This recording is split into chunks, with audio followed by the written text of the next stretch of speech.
Hello students, आप लोगों के लिए एक बहुत ही बढ़िया, एक बहुत ही विशेष जानकारी।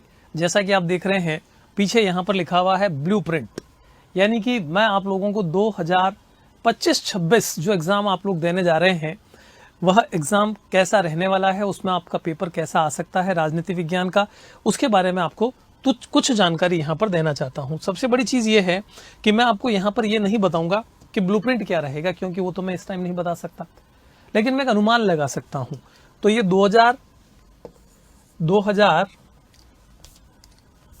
यहां जो मैं आपको जानकारी दे रहा हूं, ये जानकारी आपको दी जा रही है 2025-26। इसमें आपका ब्लूप्रिंट क्या रह सकता है, किसमें? पॉलिटिकल साइंस में। पॉलिटिकल साइंस में अब यहां पर मैं आपको जो है वो एक आइडिया दूंगा, ये नहीं कि यही ब्लूप्रिंट आएगा। इसके लिए मैं आप लोगों के सामने लेकर आया हूं 2 ब्लूप्रिंट। यहां आप देख सकते हैं पहला ब्लूप्रिंट जो है वो है 2023-24 की परीक्षा का। ये ब्लूप्रिंट कब का है? 2023-24 की जो पॉलिटिकल साइंस की परीक्षा हुई थी ये उसका है। 2023-24 की परीक्षा में आप देख सकते हैं कि पेपर पैटर्न क्या था, किस प्रकार से क्वेश्चंस पूछे गए थे। ब्लूप्रिंट का मतलब है कि कुछ प्रश्न जो है वो इस ब्लूप्रिंट के अकॉर्डिंग रह सकते हैं, जिसमें कि कौन कौन से चैप्टर में से कितने कितने अंकों के प्रश्न आएंगे, निबंधात्मक प्रश्न कहाँ से आएगा, लघुत्तरात्मक प्रश्न कहाँ से आएगा, अति लघुत्तरात्मक प्रश्न कहाँ से आएगा, दीर्घोत्तरात्मक प्रश्न कहाँ से आएगा, इनकी जानकारियां जनरली जो है वो ब्लूप्रिंट में दी हुई होती है। तो यहाँ अगर आप देख रहे हैं तो ये 2 ध्रुवीयता का अंत, सत्ता के समकालीन केंद्र, ये है आपका समकालीन दक्षिण एशिया, अंतर्राष्ट्रीय संगठन, समकालीन विश्व में सुरक्षा, इसी क्रम में सारे चैप्टर्स हैं। और प्रत्येक चैप्टर में से कौन कौन से क्वेश्चंस जो है वो आ सकते हैं, इसकी जानकारी आपको यहाँ पर 2023-24 के ब्लूप्रिंट में दी हुई है। तो यहाँ आप देखें सबसे पहले 2 ध्रुवीयता का अंत कितने नंबर का आ रहा है? ये आ रहा है आपका योग, आप यहाँ पर देख सकते हैं क्वेश्चंस कितने हैं और नंबर कितने हैं, दोनों ही चीजें बताऊंगा मैं आपको, है ना। 6 नंबर का आएगा और 3 क्वेश्चन आएंगे यहाँ से। कितने नंबर का आएगा? 6 नंबर का आएगा। यहाँ से 6 अंक लिख देता हूं मैं आपके, 6 नंबर का आएगा। और प्रश्न कितने होंगे? प्रश्न होंगे 3। देखिए यहां पर जो मैं लिखूंगा बाहर की तरफ वो तो है प्रश्न, और जो अंदर लिखूंगा वो है आपके अंक। मतलब फर्स्ट जो है वो यहां पर अंक है, ये ध्यान रखिएगा। और इस तरफ जो है वो है आपका क्वेश्चन, कितने क्वेश्चंस आएंगे। अब आप यहां पर देख सकते हैं कि भाई 2 ध्रुवीयता का अंत जो है उसमें से एक निबंधात्मक प्रश्न भी दे रखा है। सबसे इंपॉर्टेंट होता है निबंधात्मक प्रश्न, कि इस चैप्टर में से एक निबंधात्मक प्रश्न आपसे पूछा जाएगा, ठीक है ना। इसके अलावा और निबंधात्मक प्रश्न कहां कहां से रहने वाले हैं उसकी जानकारी पहले दे दूं, क्योंकि सभी को निबंधात्मक प्रश्नों को लेकर के ज्यादा टेंशन रहती है। तो देखिए 2 ध्रुवीयता का अंत जो कि आपका पहला चैप्टर है, यहां से एक निबंधात्मक क्वेश्चन 2023-24 का ब्लूप्रिंट कह रहा है आना था। उसके बाद में राष्ट्र निर्माण की चुनौतियां, बुक बदलते ही पहला चैप्टर, यह है समकालीन विश्व राजनीति का पहला चैप्टर, यह है भारतीय राजनीति स्वतंत्रता के पश्चात, उसका पहला चैप्टर। और यहां से भी आप देख रहे हैं एक निबंधात्मक प्रश्न बन रहा है। और जब निबंधात्मक प्रश्न की बात आती है तो सीधा आपका यहां पर आप देखिए 4 नंबर का एक क्वेश्चन बनता हुआ दिखाई दे रहा है। ठीक इसी तरह से हम एक और निबंधात्मक प्रश्न देखने जा रहे हैं, और वो है भारतीय राजनीति में बदलाव, यानी कि अंतिम जो चैप्टर था उसमें से यहां से निबंधात्मक प्रश्न आपको दिखाई दे रहा है, 4 नंबर का बन रहा है। 3 निबंधात्मक प्रश्न जो है आपको 3 अलग अलग चैप्टर में से दिखाई दे रहे हैं। ये अथवा में आते हैं निबंधात्मक प्रश्न। इसके अलावा अक्सर विद्यार्थी जो है दीर्घोत्तरात्मक प्रश्नों को लेकर के भी काफी चिंतित रहते हैं। तो दीर्घोत्तरात्मक प्रश्न में मैं आपको बता दूं कहां कहां से दीर्घोत्तरात्मक प्रश्न आए हैं। तो आप देख सकते हैं यहाँ पर जो दीर्घोत्तरात्मक प्रश्न आपको दिखाई देंगे, एक दल के प्रभुत्व का दौर, ये देखिए एक दल के प्रभुत्व का दौर, यह है चैप्टर नंबर 2 भारतीय राजनीति की जो किताब है उसमें से। और मैं यहां आ जाता हूं दीर्घोत्तरात्मक प्रश्न का, ये है कॉलम, ये है दीर्घोत्तरात्मक प्रश्न का कॉलम, जिसको मैं डी लिख करके छोड़ रहा हूं। डी का मतलब दीर्घोत्तरात्मक है, समझ लीजिएगा। और यहां निबंधात्मक प्रश्न का था तो मैंने एन लिख दिया था, यहां पर लिख देता हूं, मतलब यहां पर भी निबंधात्मक का है तो एन लिख देता हूं यहां पर, ठीक है।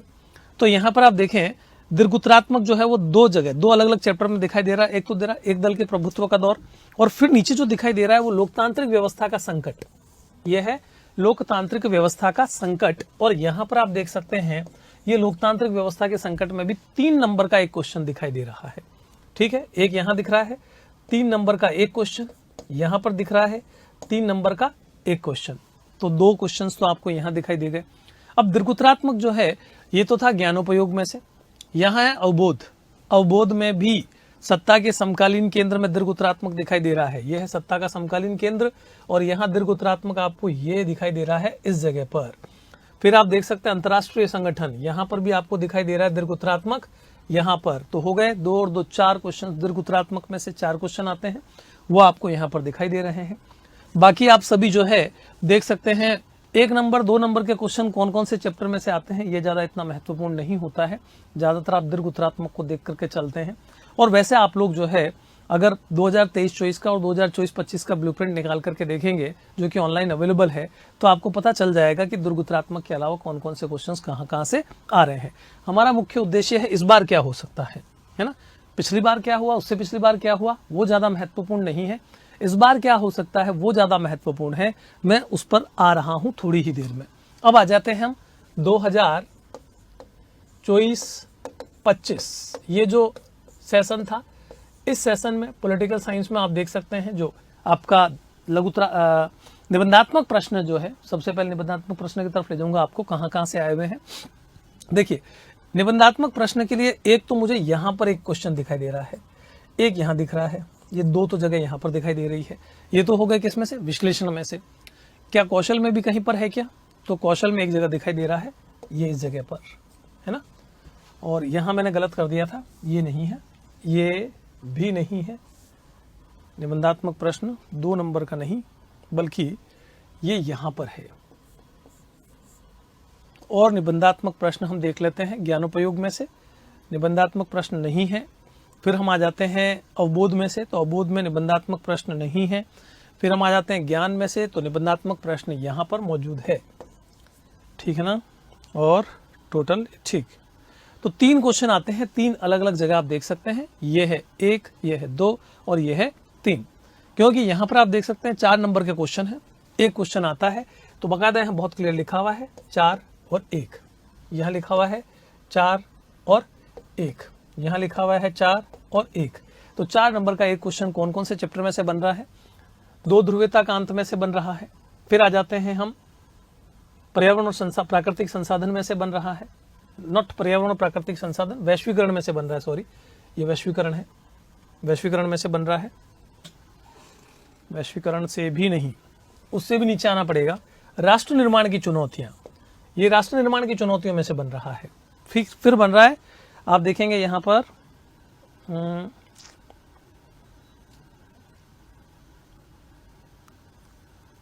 अच्छा, तो इसको भी मुझे करेक्ट करना पड़ेगा, ये योग में है, वापस बताऊंगा मैं आपको, ठीक है ना। यहां पर निबंधात्मक प्रश्न का अंक जो है वो 2 और 1 दे रखा है, और ये कहीं ना कहीं कंफ्यूजन कर रहा है, क्योंकि यहां पर जो है वैश्वीकरण जो चैप्टर है वही है, वैश्वीकरण में 2 1 यहां दे रखा है निबंधात्मक के लिए, एक ये रहा। तो निबंधात्मक प्रश्न जो पूछा जाएगा वैश्वीकरण वाले चैप्टर में, सब गौर से सुनिएगा, ये पूछा जाएगा नहीं, पूछा गया था, क्योंकि ये हम कब की बात कर रहे हैं, 2024-25 की कर रहे हैं। वापस से देखना आपको 2024-25 के बारे में मैं बता रहा हूं जो आपको। एक तो है 2 ध्रुवीयता का अंत निबंधात्मक प्रश्न, 4 नंबर का एक क्वेश्चन बहुत क्लियर यहां दिखाई दे रहा है। उसके बाद में राष्ट्र निर्माण की चुनौतियों में से बहुत क्लियर दिखाई दे रहा है 4 नंबर का एक क्वेश्चन। फिर वैश्वीकरण का जो चैप्टर है, जो कि विश्व राजनीति बुक में से लास्ट चैप्टर है, वहां आप देखिए जरा 2 अलग अलग जगह पर 2-2 नंबर के क्वेश्चंस दिए हुए हैं। तो यहां पर और यहां पर 2-2 नंबर का मतलब क्या है, 2 नंबर तो बनेंगे ज्ञान में से, 2 नंबर बनेंगे विश्लेषण में से। तो मतलब क्वेश्चन एक ही आएगा, लेकिन कैसे आएगा, ज्ञान के आधार पर 2 नंबर का क्वेश्चन, विश्लेषण के आधार पर 2 नंबर का क्वेश्चन पूछा जाएगा। क्लियर। जैसे विश्लेषण क्या होता है कि पूछ लिया वैश्वीकरण का अर्थ स्पष्ट कीजिए, ज्ञान के आधार पर आ गया, वैश्वीकरण के गुण अवगुण बताइए, तो ये विश्लेषण हो गया, यहां पर आपको विश्लेषण करना पड़ेगा। तो ये हो गया आपका 4 नंबर का। क्लियर। दीर्घोत्तरात्मक की तरफ बढ़े, ये फिर मैं बता रहा हूं 2024-25 का है ब्लूप्रिंट। अब हम आते हैं दीर्घोत्तरात्मक पर। देखिए दीर्घोत्तरात्मक में जब हम आते हैं तो विश्लेषण में दीर्घोत्तरात्मक कोई क्वेश्चन नहीं पूछा गया है, कौशल में दीर्घोत्तरात्मक कोई क्वेश्चन नहीं पूछा गया है, ज्ञानोपयोग में दीर्घोत्तरात्मक तो 2 जगह मुझे दिखाई दे रही है, ज्ञानोपयोग में एक यहाँ दिख रहा है और एक यहाँ पर दिख रहा है, 2 जगह दिख रहे हैं, ठीक है ना। उसके बाद अवबोध में आ जाते हैं, दीर्घ उत्तरात्मक 2 जगह दिख रहा है, एक यहाँ दिख रहा है और एक यहाँ दिख रहा है, तो हो गए 4 क्वेश्चन ही आते हैं, ठीक है। अब जरा आप देखिए कौन कौन से चैप्टर हैं। तो यहाँ से अंतर्राष्ट्रीय संगठन में से पूछा गया दीर्घ उत्तरात्मक प्रश्न। उसके बाद दीर्घ उत्तरात्मक प्रश्न पूछा गया है वैश्वीकरण में से नहीं, दीर्घ उत्तरात्मक प्रश्न पूछा गया है अंतर्राष्ट्रीय संगठन के बाद सत्ता के समकालीन केंद्र में से। ये सत्ता का समकालीन केंद्र चैप्टर है, दीर्घ उत्तरात्मक प्रश्न हो गया। फिर अंतर्राष्ट्रीय संगठन में से दीर्घ उत्तरात्मक प्रश्न हो गया। उसके बाद दीर्घ उत्तरात्मक प्रश्न आ रहा है एक दल का प्रभुत्व का दौर, यहां से दीर्घ उत्तरात्मक प्रश्न पूछा हुआ है। तो दीर्घ उत्तरात्मक प्रश्न कहां कहां से पूछे गए हैं हम लोगों ने, एक और छूट रहा है और वो है लोकतांत्रिक व्यवस्था का संकट, यहां से दीर्घ उत्तरात्मक प्रश्न। क्लियर। तो दीर्घ उत्तरात्मक प्रश्न कहां कहां से पूछे गए ये पता चल गया आपको। अब हम बात करते हैं मुख्य बिंदु पर आ जाते हैं, और वो बिंदु हमारा क्या है, वो है कि भाई 2025-26 इसमें आपका पॉलिटिकल साइंस यहां पर क्या रहने वाला है, कहां से निबंधात्मक प्रश्न पूछा जा सकता है, कहां से निबंधात्मक प्रश्न पूछा जा सकता है और कहां से दीर्घ उत्तरात्मक प्रश्न पूछा जा सकता है।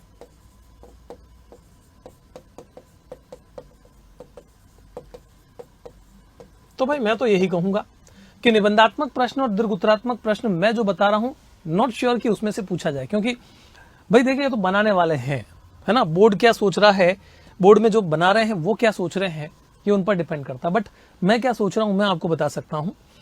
आप ये देखें कि यहां दीर्घ उत्तरात्मक प्रश्न 2 ध्रुवीयता का अंत इस चैप्टर में से आ रखा है, और उसके बाद में राष्ट्र निर्माण की चुनौतियों में से आ रखा है, और इसके अलावा तीसरा जो आपका आया था वो कहां से आया था, वो आया था आपका वैश्वीकरण में से,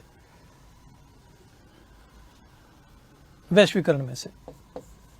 तो वैश्वीकरण दीर्घ उत्तरात्मक निबंधात्मक 2 ध्रुवीयता का अंत हो गया आपका, वैश्वीकरण हो गया आपका, और एक हो गया आपका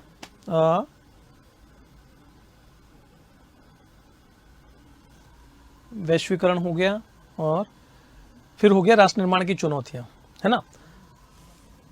और यहां चेंज हुआ है, यहां आप देख सकते हैं 2 ध्रुवीयता के अंत में से तो है, यहां पर वैश्वीकरण जो है इसमें से 2 बिल्कुल है इसमें भी, और उसके बाद में राष्ट्र निर्माण की चुनौतियां तो इस चैप्टर में से भी है, मतलब रिपीट किया है। बट एक चीज़ और बता दूं मैं आपको बहुत क्लियर शब्दों में कि ऐसा बच्चों के साथ में हो चुका है कि जो ब्लूप्रिंट था उसके अकॉर्डिंग निबंधात्मक प्रश्न नहीं पूछा गया था, वहां जाकर के स्टूडेंट्स को काफ़ी परेशानी का सामना भी करना पड़ा था। तो क्या हो सकता है, कहाँ से आ सकता है, ऐसा अगर मैं सोचता हूँ तो वैश्वीकरण में से निबंधात्मक प्रश्न बनता है, ये ध्यान रखिएगा, चांस बनते हैं पूरे। वैश्वीकरण में से पूछा जा सकता है जो कि अंतिम चैप्टर है। फिर पूछा जा सकता है पहला चैप्टर 2 ध्रुवीयता का अंत, संभावना बनती है 2 ध्रुवीयता का अंत, ठीक है ना। फिर आप कहें कि राष्ट्र निर्माण की चुनौतियां, क्योंकि उसमें से पहले पूछा जा चुका है राष्ट्र निर्माण की चुनौतियां, ये जो चैप्टर आपका है इसमें से पहले पूछा जाता था नक्शा, 4 नंबर का आ जाता था, पिछली बार कुछ चेंज किया था, देखते हैं इस बार क्या चांस रहते हैं। ये 3 चैप्टर तो काफ़ी ज़्यादा संभावना देते हैं कि यहाँ से बन सकता है। इसके अलावा अगर कहीं से बन सकता है तो मेरा ये मानना है क्षेत्रीय आकांक्षाएं। कौन सा चैप्टर बनता है, क्षेत्रीय आकांक्षाएं, यहां से बनता है। क्षेत्रीय आकांक्षाएं में से बिल्कुल आपसे पूछा जा सकता है निबंधात्मक प्रश्न, और अगर आपसे कहीं से पूछा जा सकता है निबंधात्मक प्रश्न तो वो अगर बदलाव कुछ होता है, कुछ बहुत बड़ा चेंज होता है, तो मैं ये मान करके चलता हूं फिर पूछा जा सकता है समकालीन दक्षिण एशिया में से। कहां से पूछा जा सकता है, समकालीन दक्षिण एशिया में से पूछा जा सकता है, ठीक है ना। अब बात आती है दीर्घ उत्तरात्मक प्रश्न की, ये तो हो गए निबंधात्मक प्रश्न। दीर्घ उत्तरात्मक प्रश्न, तो दीर्घ उत्तरात्मक प्रश्न जो चैप्टर्स आपसे अभी पिछला दो ब्लूप्रिंट के अंदर आपने देखे कि कहां कहां से दीर्घोत्तरात्मक प्रश्न पूछा जा रहा है, तो लमसम इन्हीं चैप्टर्स के आसपास दीर्घोत्तरात्मक प्रश्न रहेगा, निबंधात्मक और दीर्घोत्तरात्मक जो प्रश्न है। क्योंकि देखिए जनरली वो चैप्टर्स जो कि ऑलरेडी दीर्घोत्तरात्मक और निबंधात्मक में है वो एक दूसरे को रिप्लेस कर सकते हैं, बाकी ज्यादा कुछ बदलाव की संभावना नहीं रहती है। अब एक आता है मैप का, जो पिछली बार काफी ज्यादा कंफ्यूजन था स्टूडेंट्स के लिए। मैप जो पूछा जाता है, जिसको हम नक्शा कहते हैं, पिछली बार वर्ल्ड मैप पूछ लिया गया था, विश्व का नक्शा, जिसकी उम्मीद भी नहीं थी विद्यार्थियों को, ब्लूप्रिंट में कहीं पर भी नहीं दिया गया था। ये विद्यार्थियों के लिए अचानक एक शॉकिंग था, बट फिर भी स्टूडेंट्स ने अटेंड किया, क्योंकि जनरली मैंने पढ़ाते वक्त बच्चों को जो है हर जगह पर जहां जहां जरूरत पड़ी वर्ल्ड मैप के अंदर वो सारी चीजें बता रखी थी। तो आपको इस बार भी दिक्कत नहीं आएगी, क्योंकि फिर वही चीज है कि आपको वर्ल्ड मैप और इंडिया के मैप जो दे रखे हैं जिस पेज पर, उनको बहुत अच्छी तरह से देख करके जाना है। कहीं से भी आपसे मैप का क्वेश्चन भी पूछा जा सकता है। तो आई थिंक उम्मीद करता हूं कि ब्लूप्रिंट को लेकर के जो आप लोगों के मन में सवाल उठ रहे हैं वो सवाल काफी हद तक शांत हुए होंगे। बाकी जब ब्लूप्रिंट आएगा तब देखा जाएगा। आप लोगों के लिए आज का ये सेशन, आज का ये वीडियो बहुत ही इंपॉर्टेंट रहेगा, ऐसी मैं उम्मीद कर सकता हूं। Thank you so much.